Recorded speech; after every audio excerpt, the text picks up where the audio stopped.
Hey, deserving listeners, it's time to continue our journey with Paul and Karine on 90 Day Fiancé. My name is Dr. Kirk Honda. I've been a therapist and a professor for over 20 years. Let's see if anything of interest comes out of my face as I watch the show. Hey, quick disclaimer here. I recorded this episode before I learned about the terrible allegations against Paul's behavior, so just keep that in mind. Oh.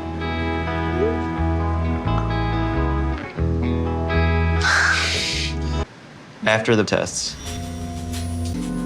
No understand. After the tests.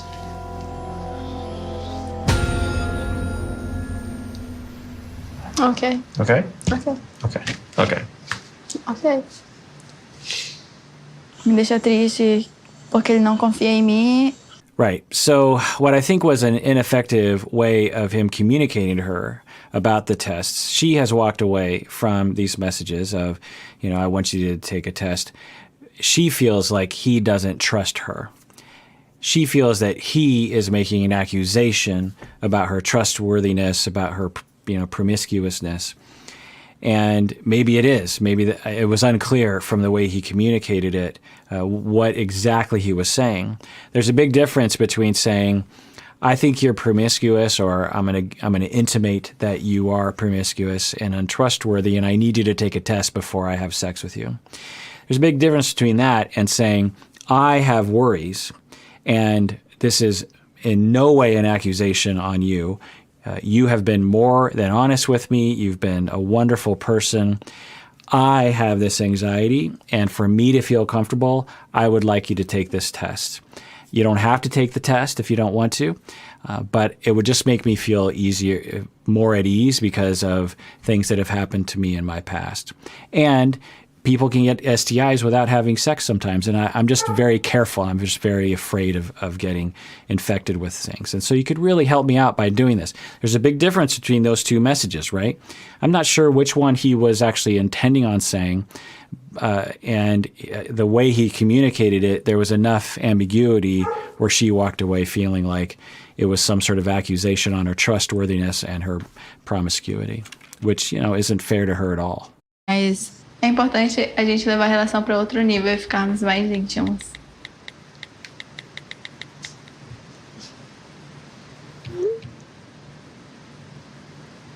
So let's go now? Yes. Okay. Good.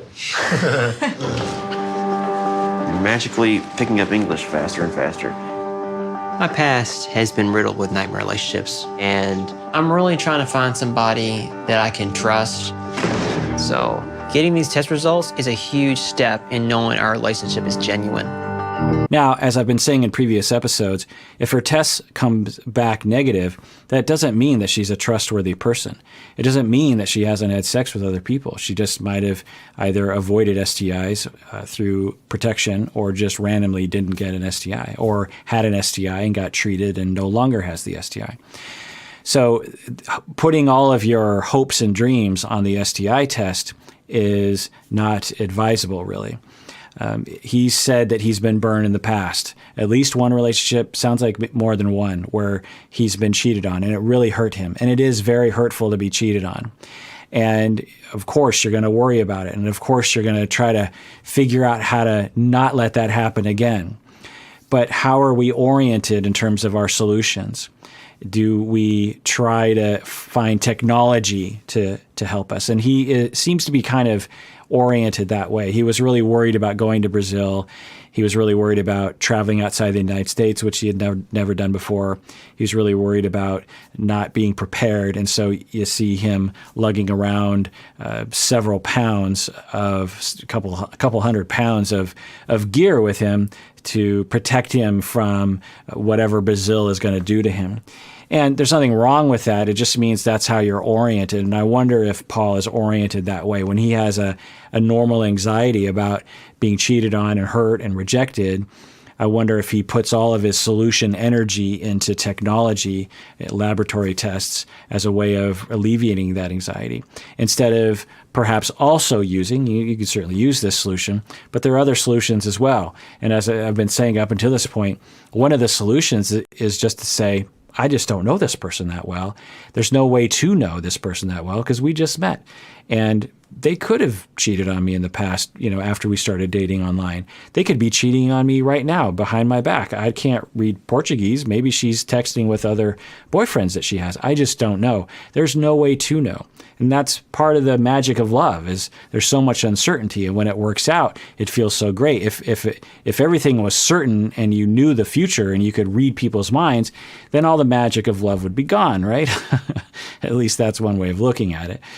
So we'll see what happens here. Maybe this lab test will completely alleviate his fears, which I find to be not a rational way of looking at it. But, who knows? And as I've also been saying in previous episodes, there is a lot of health to saying, hey, let's both get tested so we don't infect each other. Let's do that so we can, one, protect ourselves and also stop the spread of certain infections, which if we spent more time on that, then there wouldn't be as much infections in the world.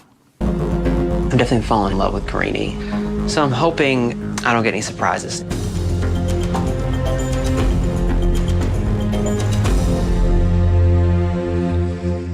All your tests are negative.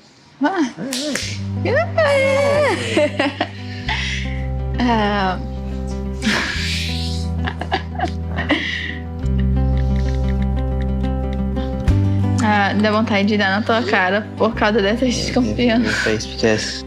Okay. Okay, so Karine and Paul are taking it pretty well. There's some hurt and there's some ineffective communication, but they're taking it in a differentiated manner. It seems like Karine is saying, okay, well, he's a very anxious person. He's worried about me having an STI. It doesn't feel good to have that accusation, but you know what? Who cares? I'll take the test, and then he can trust me, and then we can move forward with our lives. It's a very mature thing for her to do. Now, in contrast to Rose's reaction, Rose reacted with a lot of hurt. I think it's because of the way that Ed communicated it to Rose, and I think that Paul at least communicated in the entirety, and they didn't show us all the communication, such that Karine didn't feel as hurt as Rose did. So, Now, the other thing is in Brazil, in rural Brazil and rural Philippines, Rose and Karine, maybe there are different cultural understandings of what STI test means.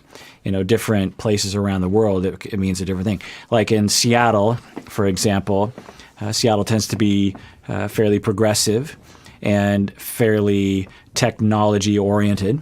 And so, in my experience, a lot of people don't mind taking STI tests. It's just, well, that's what you do. It's the responsible thing to do. HIV, herpes, all the various different tests you get. Whereas other places, it might not be, people might not be as accustomed to it, and thus it might be more of an indictment on their virtue.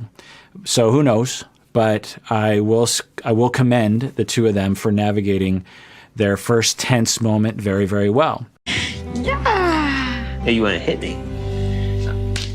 Eu estava chateada pela desconfiança dele. Eu quero que ele mude as atitudes dele. I'm sorry. Kristen. Just stay sad. Yeah. I'm sorry. Yeah, we're good. Now we can be more intimate. Agora podemos ser mais íntimos. Yeah. It's been like a decade since I've actually physically been with somebody. So this is a pretty big thing for me. Wow, a decade. Nothing wrong with that, but I didn't know it was that long. I mean, he was talking about how it had been a while and how he's been hurt in the past. A decade. Wow, that is a long time. All right. Getting these results back definitely put me at ease. But I really feel bad because there's still a secret about my past relationship that she don't know about me yet. Oh, damn. Okay. He keeps referring to this secret that he has, and I've talked with Paul, and I'm guessing it has to do with the fact that he's been to prison in the past. He talked for a long time on the phone about his experience in prison, and so maybe that's what he's referring to. I don't know. We'll find out. Vai ser bem constrangedor. Sit and talk. Okay. Oh, all right, there's a bench right here. I'm tripping all this stuff here. everything's going great with me and Karine. All right, well, that does it for that episode of Psychology in Seattle. Thanks for joining me out there. If you haven't already, subscribe or like this video or comment below. Let me know what you think. And everyone out there, please take care of yourself because you deserve it, and take care of other people because we all deserve it. We really, really do.